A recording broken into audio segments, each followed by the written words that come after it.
अनाथों की माँ। एक गांव में अनुराधा नाम की औरत रहती थी। उसका बालपन बहुत नाजुक हालातों में बीता था। वह कभी स्कूल नहीं गई थी। उसकी माँ ने उसका विवाह विक्रमपुर के छोटे से किसान से कम उम्र में ही कर दी थी। उसके ससुराल वाले इतने अच्छे नहीं थे।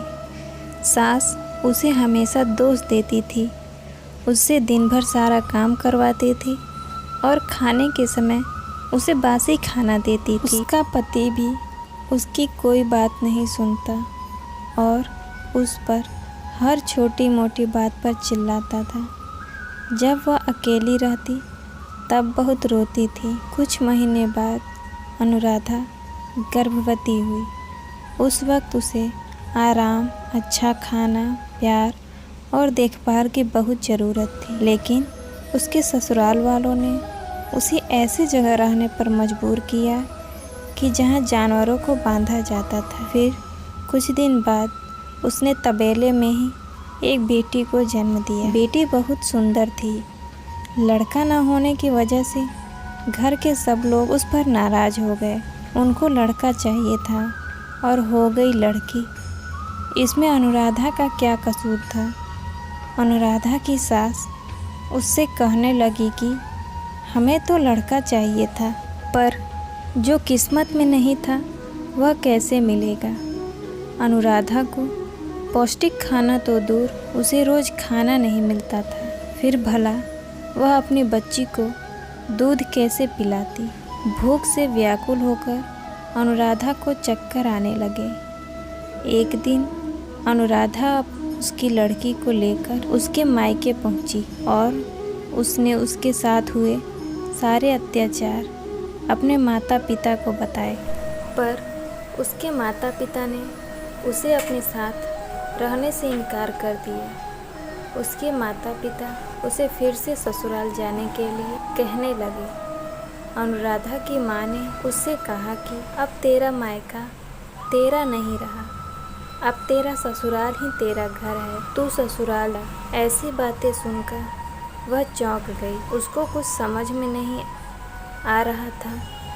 फिर अनुराधा ने अपने मायके से निकली, पर उसको उसके ससुराल जाने की इच्छा नहीं हुई। अनजान रास्ते पर अपनी बच्ची को लेकर दिन भर वह चलती रही। शाम हो गई, वह प्यास और भूख से व्याकुल हो गई। जैसे जैसे रात होने लगी वैसे वैसे उसको डर लगने लगा। उसके पास खाने के लिए कुछ भी नहीं था।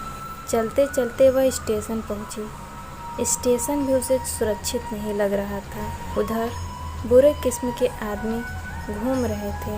उनको देखकर वह बहुत घबरा गई। आखिरकार उसने विचार किया कि सबसे सुरक्षित जगह तो रात को शमशान ही होगा, क्योंकि उधर चोर डाकू तो नहीं आएंगे। सब शमशान में जाने से डरते हैं। आखिरकार वह शमशान की ओर चली गई। उसने इधर उधर देखा तो उसको सब चिताएं जलते हुए दिख रहे थे। कुछ चिताएं जल के ठंडी हो चुकी थी। जिंदा लोगों से उसे मरे हुए लोगों की दुनिया अच्छी लगी। उसे बहुत ज़ोर से भूख लग रही थी और डर भी लग रहा था। उसकी बच्ची अचानक ज़ोर ज़ोर से रोने लगी। फिर उसकी बच्ची को देखकर वह भी रोने लगी। अनुराधा बच्ची से कहने लगी कि शांत हो जा मेरी बच्ची, मैं कहीं कैसी माँ हूँ, मेरी बच्ची की भूख भी मिटा नहीं सकती। उसने आजू बाजू देखा तो उसे चिता के पास एक आटे का गोला दिखा और उसने उस आटे के गोले से 2 मोटी मोटी रोटियां बनाई और चिता की लकड़ियों पर उसने वह रोटी सेकी और खाई। खाने के बाद उसने उस शमशान को प्रणाम किया, क्योंकि शमशान भूमि ने भूख से मर रही उसे और उसकी बच्ची को जीवन दान दिया।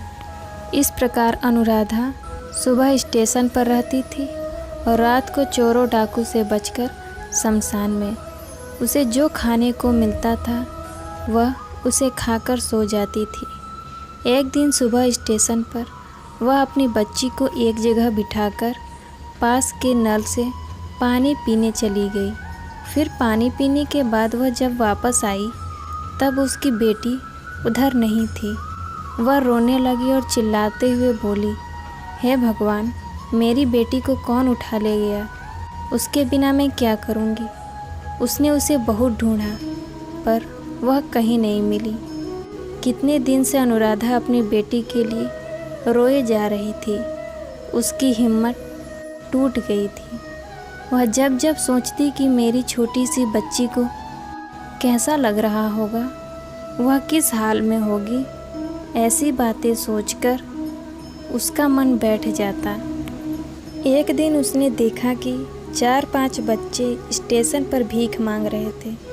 वह सब अनाथ थे। उसके आगे पीछे ख्याल रखने वाला कोई नहीं था। अनुराधा को उन अनाथ बच्चों में अपनी बेटी दिखाई देने लगी। उसकी बच्ची की याद मिटाने के लिए उसने उन बच्चों को अपने पास बुलाया और उनको अपने बच्चे की तरह प्यार करने लगी। स्टेशन पर भीख मांगकर खाना खिलाने लगी और उनका ख्याल रखने लगी।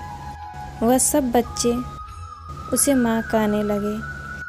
सब बच्चे अनुराधा के आसपास रहने लगे। धीरे धीरे अनुराधा के पास 10-12 बच्चे रहने लगे। अब वह सब बच्चों की माँ बन गई थी। बच्चों की संख्या बढ़ने के कारण उसे छोटे स्टेशन पर भीख मांगकर गुजारा करना कठिन हो रहा था। अनुराधा सब बच्चों को लेकर बड़े स्टेशन चली गई। उधर कई लोगों ने उसको देखा और जाना कि कैसे अनुराधा अनाथ बच्चों की सेवा करती है। लोगों ने उसकी काम की तारीफ़ की। कुछ अच्छे लोगों ने पैसे जमा करके उन सब बच्चों के रहने, खाने पीने और पढ़ाई की व्यवस्था की। उनके लिए घरों और स्कूल की निर्मित की और धीरे धीरे अनुराधा के पास 1000 बच्चे हो गए। वह सब की माँ थी और वह सब बच्चे उसके खुद के बच्चे बने। हर माँ बाप की तरह अनुराधा ने उसके पास आने वाले हर अनाथ बच्चों का पालन पोषण और शिक्षा की कोई कमी नहीं छोड़ी। उनमें से कुछ बच्चे डॉक्टर, प्रोफेसर, इंजीनियर और देश के अच्छे नागरिक बने। उन्होंने उनका घर बसाया और उनकी माँ अनुराधा को कभी नहीं भूले। वह सब माँ से जुड़े रहते थे। अनुराधा के काम को चारों ओर से प्रसिद्धि मिली। उसे शहर में उसके अनुभव बताने के लिए बुलावा आने लगा। अनुराधा अब कमज़ोर औरत नहीं बल्कि एक बहादुर औरत बन गई थी। इतना सब होने के बाद भी अनुराधा जब सोती थी तब उसे उसकी बेटी की याद हमेशा आती थी। वह अपनी बेटी को कभी नहीं भुला पाई थी।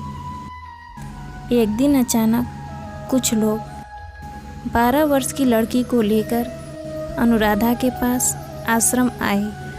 वह लोग अनुराधा को कहने लगे कि इसके माता पिता इस दुनिया में नहीं हैं।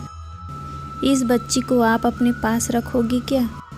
अनुराधा ने ध्यान से उस बच्ची को देखा कि उसके माथे पर वही निशान है जो उसकी बच्ची को थी।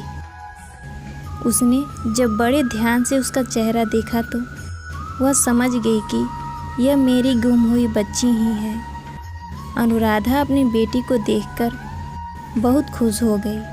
उसने उसको गले लगाया। उसको उसका गुम हो गया जीवन फिर से मिला।